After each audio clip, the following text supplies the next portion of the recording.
So I guess the first question is, how you doing? I'm doing really well. Thanks for asking. Post-traumatic growth is a real and achievable thing, and it's different for everybody. But for me, it was 8 months of weekly therapy at the VA, and I'm really, really pleased with where my life is right now. Take me back. Did you not get therapy before this because you didn't think you needed it? It's hard to say how to characterize it, but yeah, no, I went almost 12 years. Not just, I wouldn't say I didn't need it or I didn't think I needed it. And this happens to a lot of veterans and a lot of people with trauma.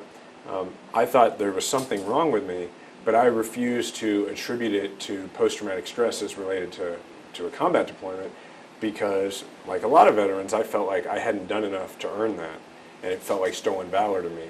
And it just took my symptoms getting worse and worse. There's a saying that either you deal with your trauma or your trauma deals with you, and I just got to the point where I could not outrun it anymore, and it was beginning to deal with me.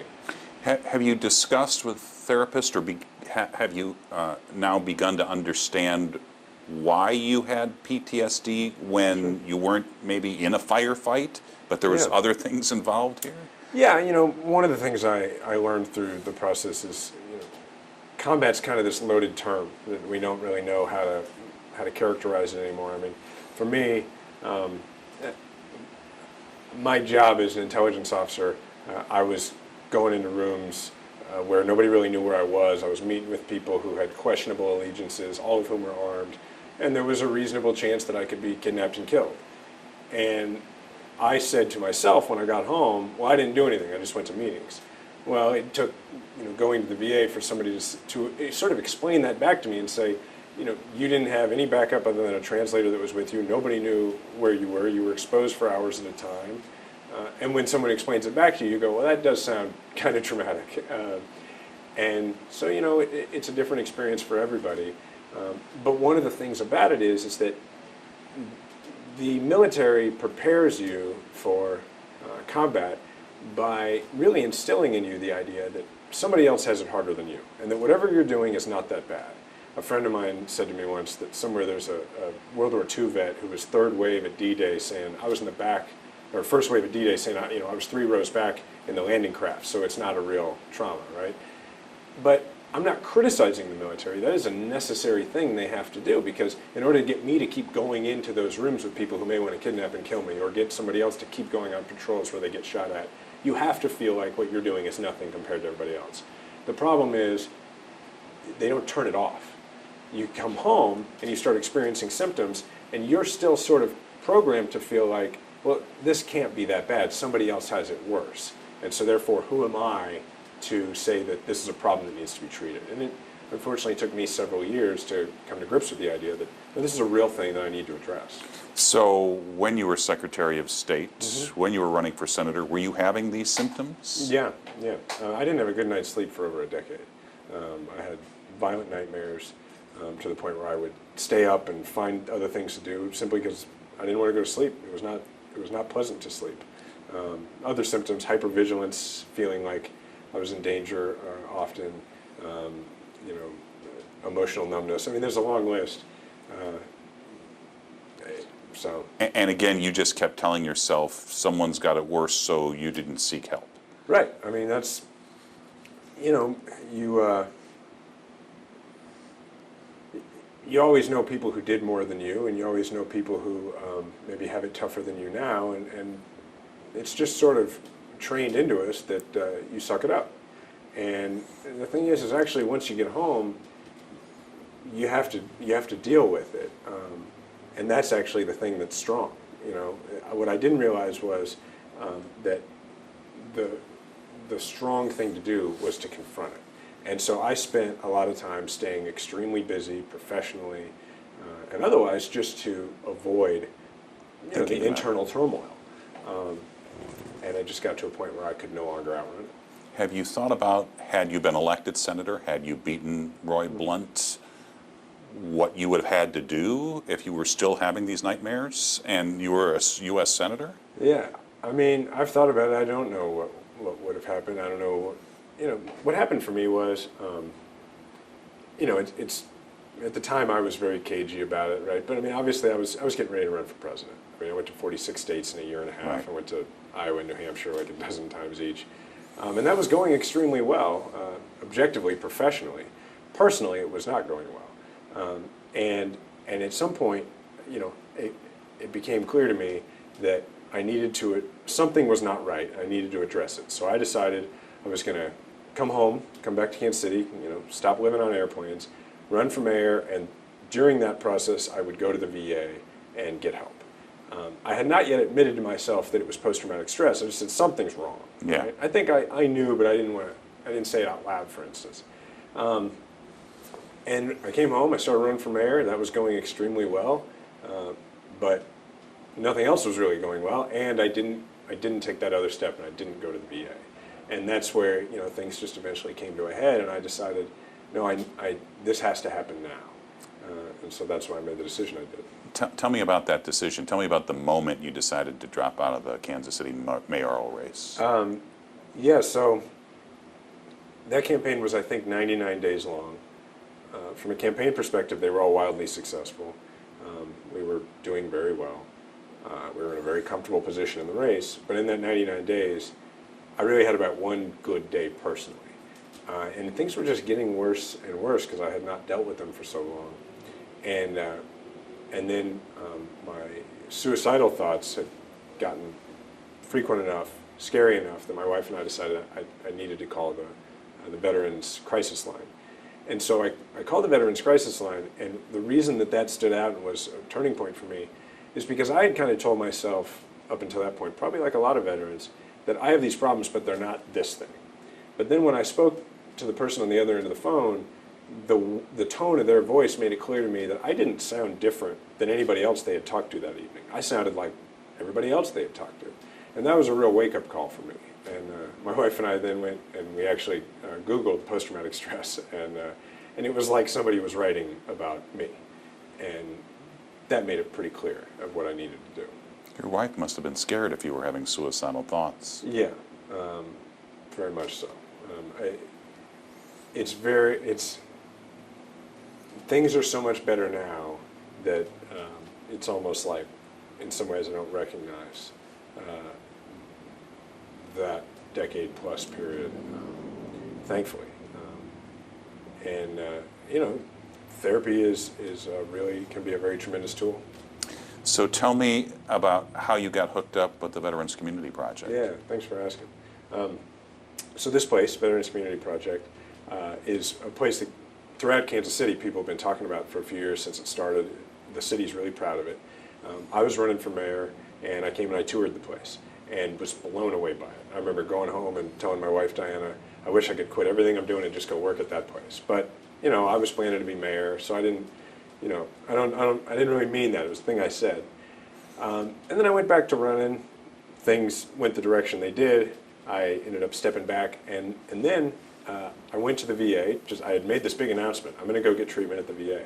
And I went and realized, even for somebody in my position, pretty well-connected person, high-level government experience, law degree, and I wasn't sure how to navigate some of the sort of bureaucratic hurdles that lay ahead of me.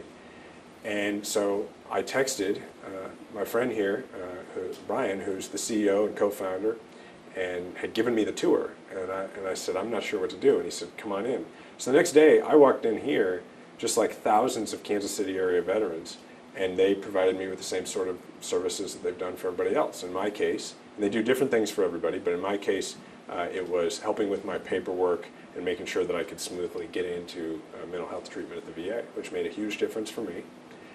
And I was still so inspired by the place and the work that's done here that I just kind of started hanging around. Once therapy was going really well and I was getting better, I started coming in and just kind of volunteering, helping out a little bit.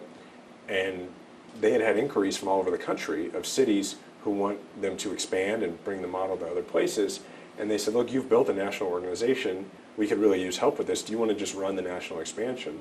And I said, yeah, absolutely. And so that's what I've been working on the last few months. So people understand what the Veterans Community Project is. Explain some of the things that you guys do. Yeah, Veterans Community Project exists to make sure that no veteran falls through the cracks of the system, right? So we're not here to talk about the changes that need to happen in the system. We're here to just close in those gaps and fill them in. And that happens in a couple of ways. One, we have a walk-in clinic where any veteran can come in and get tied to services in the community. There's people all over the place who want to do more for veterans, but usually you're asked to like stand up and applaud at a ball game. But we say, no, whatever it is you do, you're a veterinarian, we got veterans who have dogs that need care, we have whatever it is, you can come in and do it here. That's the first part, the walk-in clinic that ties veterans to the community, all sorts of veterans. The other part is dealing with veterans' homelessness. And again, it's about filling in the gap. The federal system doesn't have any sort of way for people to get transitional housing, a way to get stabilized, get wraparound services, and really be ready for permanent housing, folks who are homeless veterans. That's what we do here. We have a village of tiny homes that recreates that environment that folks were in before they left the military, gives them wraparound services, and gets them back on their feet. We're looking at additional locations around the country. One of the places we're having really active conversations is St. Louis. What is astounding is when you look at the numbers on how many homeless veterans there are in this country. It is unbelievable. Yeah, a disproportionate amount of America's homeless are actually veterans, way more than you would think. It's, people say 1 in 10. I think it's higher than that. And not only that, the numbers that you actually see about veterans' homelessness are actually pretty low, because those are based on a small subset of veterans who are eligible for VA services. A lot of people don't realize that for a myriad of reasons, about 80% of veterans never actually end up going to the VA. So what we do, and the reason that we're reliant on private donations, is because we serve every veteran. If you ever raised your hand and swore the oath to serve the country, then we say yes to you first. And when you decided to take on this project of expanding, what do you, like when you look at St. Louis, what do you see?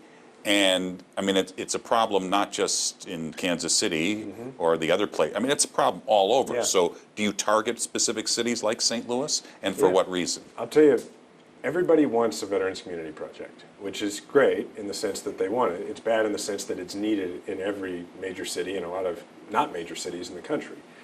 So I'll be real frank with you. Our expansion criteria in this first round is the cities who are the most enthusiastic and make it as easy as possible for us to come in and do our work so that we can start to serve veterans as quickly as possible. And so what is that criteria? So enthusiasm, but do you need money? Do you need donors? What can the average citizen do? I'll tell you what we need. The first thing we need is a piece of land that's going to come from either the city or from one of the municipalities in the area. So that's what happened here in Kansas City. You give us a piece of land where we can build. The second is you connect us with the philanthropic community and with the developer community.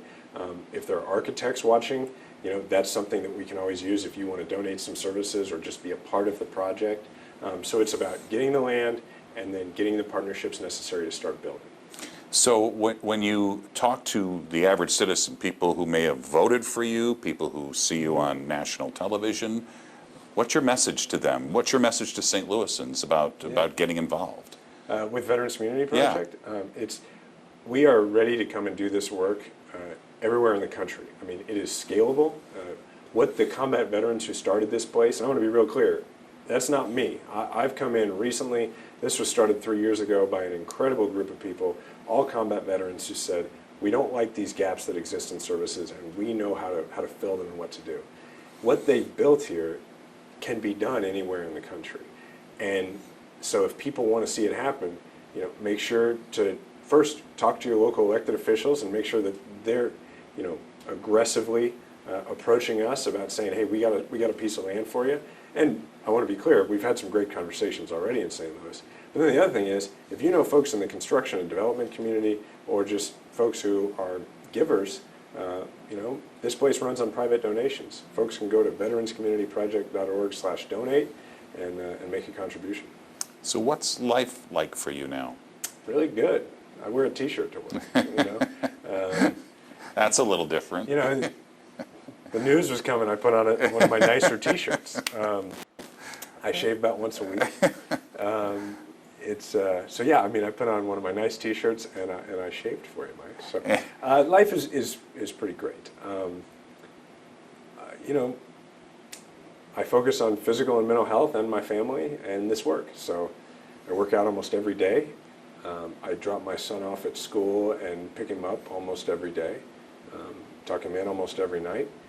Get quality time with my wife every night. I stop working around 5 or 6 most nights. And I see my parents and my brothers and my nephews and people like that all the time. I coach my son's baseball team.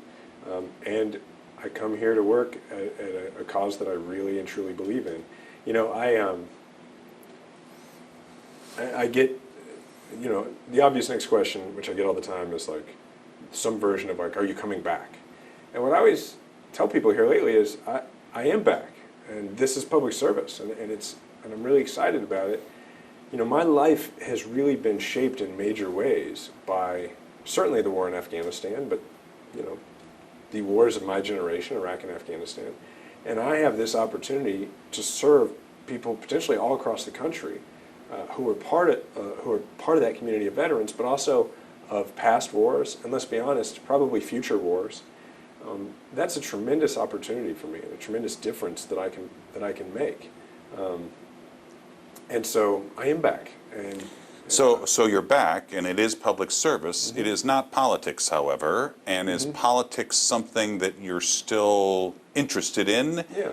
Is it something? Do you think a year from now, 2 years from now, do you think down the line that maybe one day you'll dip your toe in the water again? You mean be a candidate? Yeah. There's no part of me that wants to do that right now. But I don't say never. Yeah. I don't really think about it that way. Like when people ask me, am I going to be involved in politics still? I mean, I still have very strong opinions. My opinion about the direction of the country has not changed. Like I'm not suddenly satisfied with things. And I'm a Democrat. When my party has a nominee next year, you can certainly expect to see me out there giving speeches and stumping and knocking on doors and doing the work, probably across the country, because I believe that we need a change in leadership.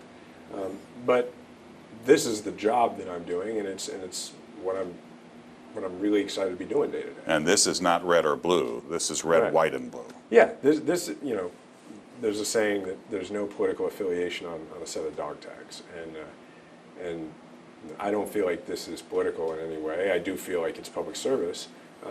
Am I still a person who has political views? Absolutely, and anybody who follows me on social media knows I still express those from time to time. Jason, thank you. Thank you.